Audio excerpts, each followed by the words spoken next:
नमस्कार. गुरुदेव ज्योतिषालयामध्ये आपले स्वागत. मार्च 2026 हा महिना मेष राशीच्या जातकांसाठी अंतर्मनातील ज्वाला जागृत करणारा, नव्या प्रारंभाची चाहूल देणारा आणि आत्मविश्वासाला नवी धार देणारा असा ठरणार आहे. महिन्याच्या प्रारंभी सूर्य मीन राशीत भ्रमण करीत असल्यामुळे तुमच्या मनात थोडी चिंतनशीलता, काहीशी गोंधळलेली अवस्था आणि भविष्यासंबंधी विचारमंथन सुरू राहील.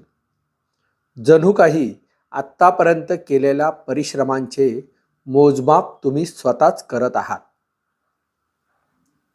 काही गोष्टी हातातून निसटल्यासारख्या वाटतील, परंतु हे सर्व तात्पुरते आहे.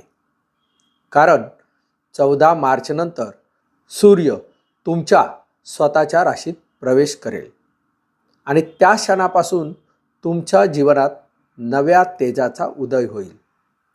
या काळात तुमचा स्वभाव अधिक ठाम, निर्णयक्षम आणि धाडसी बनेल. ज्या कामांना तुम्ही मागील काही महिन्यांपासून पुढे ढकलत होता, ती कामे आता पूर्ण करण्याची प्रेरणा मिळेल.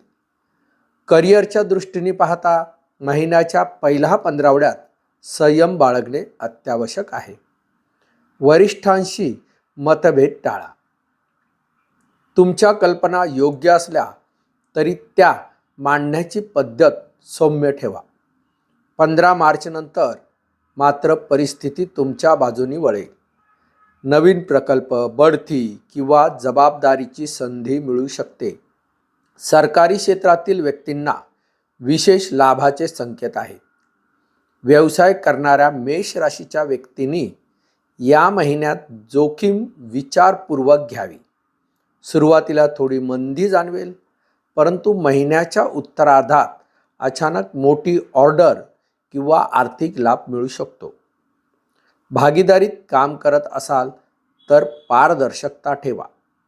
लपवाछपवी टाळा, अन्यथा गैरसमज निर्माण होऊ शकतात. आर्थिक बाबतीत मार्च महिना मिश्र फलदायी आहे.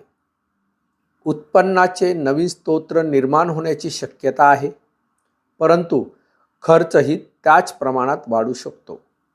विशेषतः घरगुती गरजा, दुरुस्ती, वाहन किंवा वैद्यकीय खर्च संभवतोय.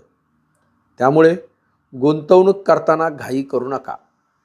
शेअर बाजार किंवा जोखमीच्या व्यवहारामध्ये मोठी रक्कम टाकण्यापूर्वी अनुभवी व्यक्तींचा सल्ला घ्या. कौटुंबिक जीवनात काही भावनिक चढउतार संभवतात. तुमचा स्वभाव थोडा तडकभडक असल्यामुळे लहानशा गोष्टीवरून वाद निर्माण होऊ शकतात. विशेषतः जीवनसाथीशी संवाद साधताना संयम बाळगा. तुमचे शब्द धारदार असतात, म्हणून बोलण्याआधी 2 क्षण विचार करा. अविवाहित व्यक्तींना या महिन्यात नवीन ओळख होण्याची शक्यता आहे. प्रेम संबंधात प्रामाणिकपणा ठेवा. गुपिते नात्यात दरी निर्माण होऊ शकतात. विद्यार्थ्यांसाठी हा महिना मेहनतीचा आहे. स्पर्धा परीक्षा देणाऱ्यांनी अधिक लक्ष केंद्रित करावे. लक्ष विचलित करणाऱ्या गोष्टींपासून दूर राहा. गुरुची कृपा असल्यामुळे योग्य मार्गदर्शन मिळेल. परदेशी शिक्षणाचा विचार करणाऱ्यांसाठी कागदपत्रांची पूर्तता करण्यास अनुकूल वेळ आहे. आरोग्याच्या दृष्टीने पाहता महिन्याच्या सुरुवातीला थकवा, डोकेदुखी, डोळ्यांशी संबंधित त्रास किंवा रक्तदाबातील चढउतार संभवतात. सूर्य राशीत आल्यानंतर ऊर्जा वाढेल, परंतु अतिउत्साहामुळे स्वतःवर ताण आणू नका. व्यायाम नियमित करा, परंतु अतिरेक टाळा. उष्ण प्रकृती असल्यामुळे मसालेदार आहार कमी घ्या. पानाचे सेवन वाढवा. आध्यात्मिक दृष्टिकोनातून हा महिना तुमच्यासाठी अंतर्मुख होण्याचा आहे. ज्या गोष्टी तुमच्या नियंत्रणात नाहीत त्याचा अतिविचार सोडा. दर मंगळवारी हनुमान चालीसा पठण करा. शक्य असल्यास लाल वस्त्र किंवा मसूर डाळ दान करा. सूर्योदयाच्या वेळी सूर्याला अर्घ्य द्या. त्यामुळे मानसिक स्थैर्य आणि आत्मविश्वास वृद्धिंगत होईल. एकूणच मार्च 2026 मेष राशीसाठी परिवर्तनाचा आणि स्वतःची ओळख नव्याने घडवण्याचा काळ आहे. सुरुवातीची धुसरता हळूहळू नाहीशी होईल आणि महिन्याच्या उत्तरार्धात तुम्ही स्वतःच्या तेजाने झळकू लागाल. संयम, योग्य नियोजन आणि संतुलित वाणी याचा अवलंब केल्यास हा महिना यश, प्रतिष्ठा आणि समाधान देणारा ठरेल. मित्रहो, ज्योतिष ही केवळ भविष्यकथनाची विद्या नसून ती मानव जीवनाचा प्रकाश मार्ग आहे.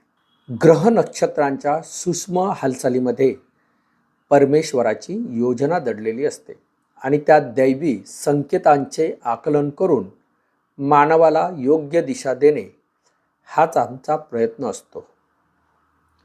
आपण ऐकलेले, वाचलेले हे राशी भविष्य हे वैदिक ज्योतिषशास्त्राच्या सिद्धांतावर आधारित आहे. प्रत्येक राशीच्या ग्रहस्थिती, गोचर, दृष्टी आणि योग यांच्या सखोल अभ्यासातून हे विश्लेषण सादर करण्यात आले आहे.